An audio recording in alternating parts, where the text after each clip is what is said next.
I just want to thank all of you for being here and Shefkat for organizing this. I've been the Minister of Immigration for, it feels like a lot longer than it has been, for a variety of reasons, because immigration has been such an enormously predominant issue, especially it has been throughout the last 10 years, but in the last year and a half in particular. One of the first places I came to was Brampton. Shefkat and his colleagues invited me. And some of the issues that were pointed out here, whether by media, by Shefkat and colleagues in and around Brampton, Brown as well, are issues that we have addressed over the course of the last 18 months. So that's a very short period of time to make a big ship like immigration move. Big ships take time to move, and they have. And that is thanks to the work that has been done raising awareness and making sure our government reacts to where we see things maybe not being where they should be. But good heavens, we're in a much better place than we were even 18 months ago.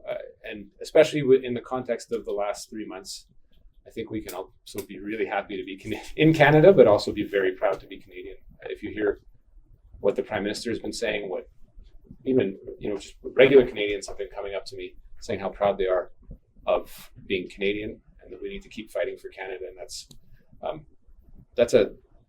there's a shift in the population that we're seeing with some of the challenges that we see to the south of us. And that's something that we have to keep fighting for you, because it's not us fighting for our jobs, it's us fighting for the people that you represent and provide honest reporting to. And I want to thank you for that. So glad to take questions, Renee. I don't want to take up when the Prime Minister asked me to take over the immigration department, he knew that there were some difficult decisions that needed to be made, even questioning some of the work that we had done previously.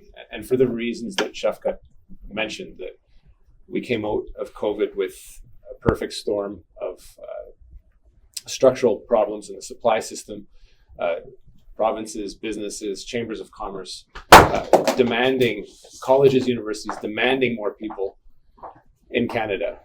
And we adjusted for the right reasons. Even then, we were increasing our permanent residency is the golden jewel and the golden jewel in the crown that we have in Canada, because it's the best and the brightest that we choose according to a point system that is the envy of a lot of countries, because they don't have that.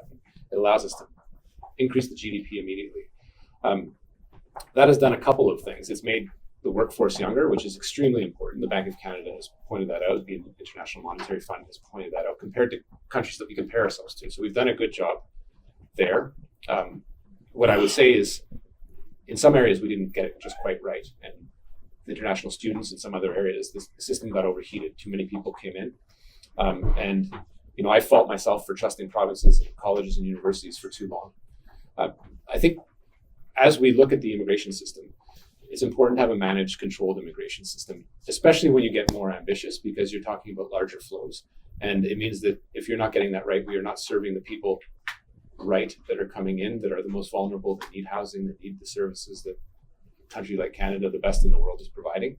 And the volumes were ones that we needed to adjust. So the first step I took, obviously, with respect to international students and temporary residents, which has now become 7% of the population for a variety of reasons, welcoming Ukrainian refugees, Afghans, Syrian refugees. There's lots of reasons why we did that, very good ones. But I think what we could have got better with coordinating with provinces and our own internal departments is making sure that the wraparound services and the needs to accommodate those people, integrate them into the workforce, we could do better. So the decision to reduce those numbers was one that I think made sense for both the integrity of the immigration system, but also to make sure that we were not overcorrecting, which could cause a recession, which could, I think, fuel anti-immigrant sentiment. We see anti-immigrant sentiment going around the world. And Canada is unique as it stands out in being still open to immigration, but a managed system that people can be proud of.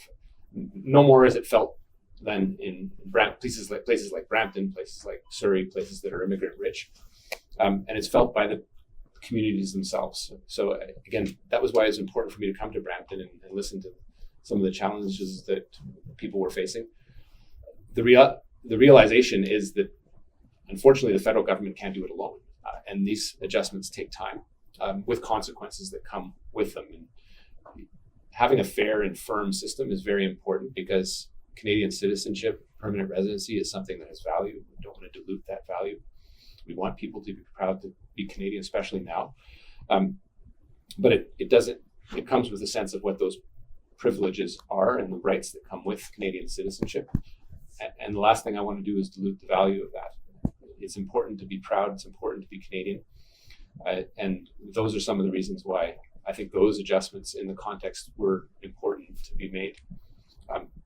We don't want to treat people in a cruel fashion and in a heartless fashion. And that is some of the balance that we're trying to strike.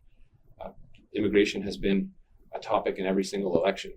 What I don't want is one party taking that and turning it against people that frankly don't look like me in a way that's not fair, because the lines get confused quite quickly and people start targeting more people than what they're truly trying to get at.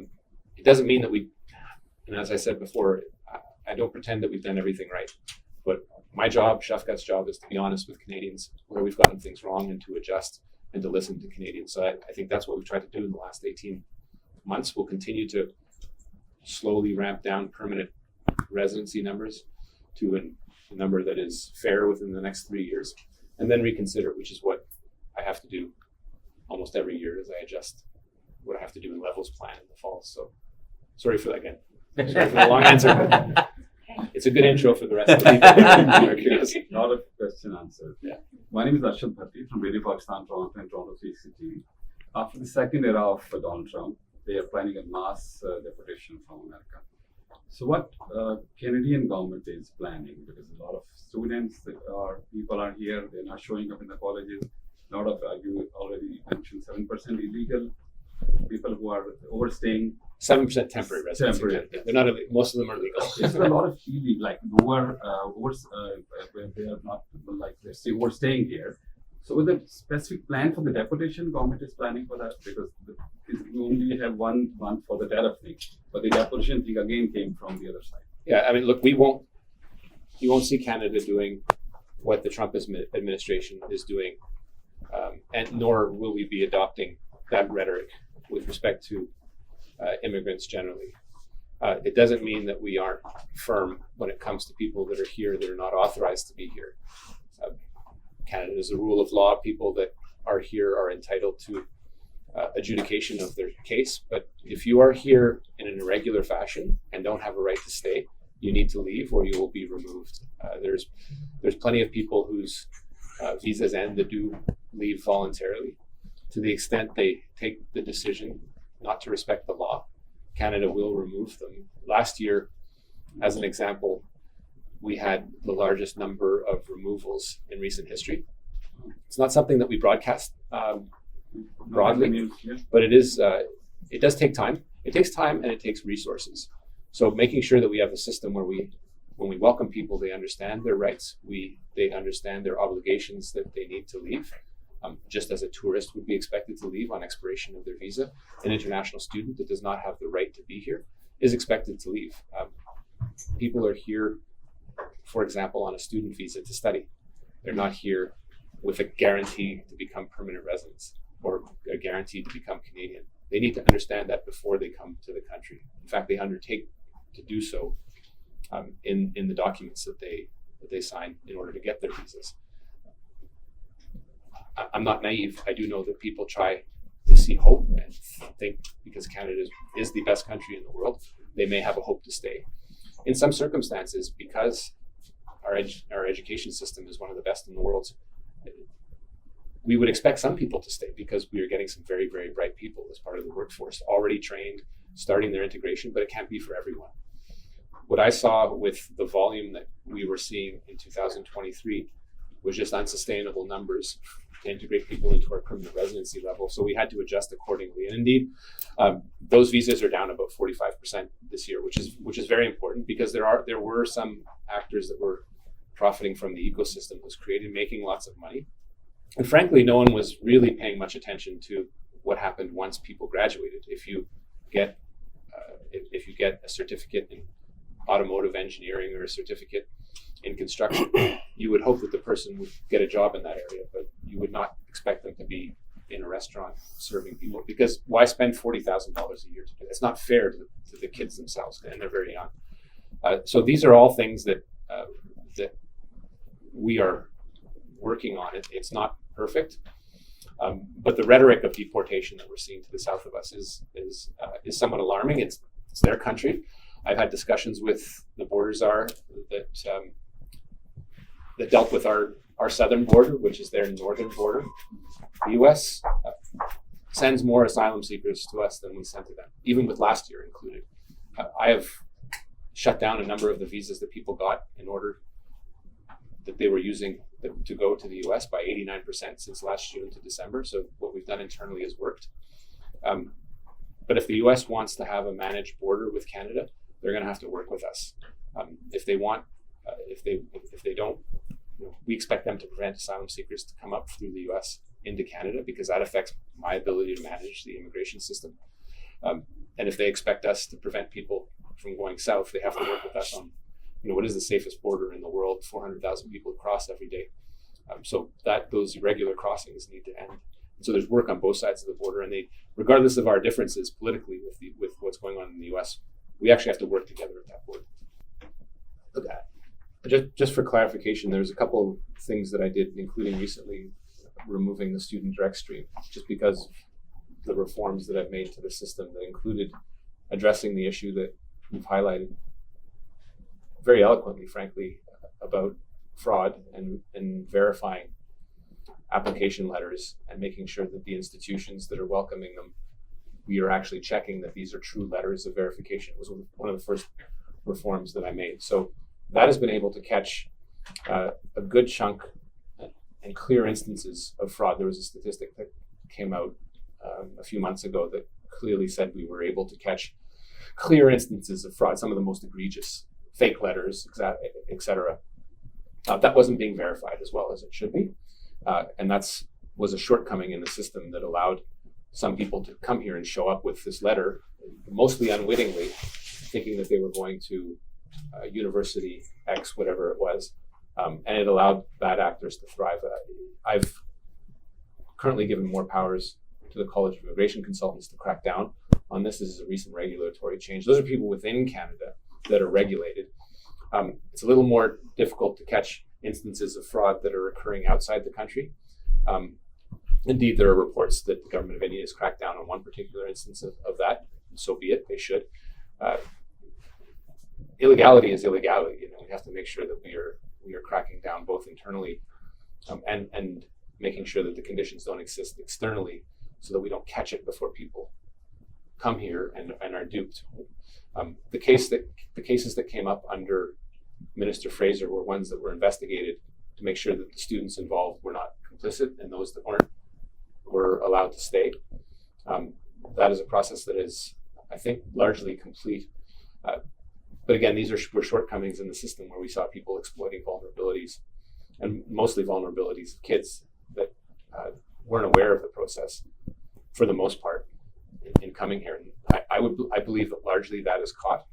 But I think what I've learned in the last year and a half is that we have to remain vigilant, because there are always ways to work around the system. On instances of fairness, there's a number of sources for where that perception can arise, notably in, I would say, universities and colleges have been going to one or two source countries and constantly going back to the well on that. We expect diversity of students. It doesn't mean that Indian students aren't some of the best and brightest. Indeed, one of the largest populations in the world, you would expect students to come from India. But what I've asked universities and colleges to do is you need to put a little more effort into the price of acquisition, to use probably an expression that isn't entirely fitting, but you have to be able to invest more in the talent that you're bringing here. And that includes going to more countries and expanding your resources. And that is a message that is ongoing as universities and colleges are asked to not only rebrand, but change their pitch to attract people from around the world from different countries. There will always be students from India, there will always be students from Pakistan. That fairness and balance isn't totally up to me, but it is one that I am watching closely, because there are students that are coming from those countries that could be really important to contribute. But the question is, the university is saying that the rejection in Pakistan because of the automation of the system, that is more, so they don't want to. I'd have to verify those rates and check that. Yes. It's something that it isn't unique. That if that is truly the case, there are countries where you do have higher rejection rates. We are seeing rejection rates that are higher across the board. Thanks. Truly appreciate your time, and you've been very. One thing is, Minister is a straightforward, straight shooter, blunt, and he's a doer. And thank you. I wanted to bring him here so you can have those, because we all the time have these questions, but you listen from him and educate and give awareness to the community. Minister, thank you so much for your work.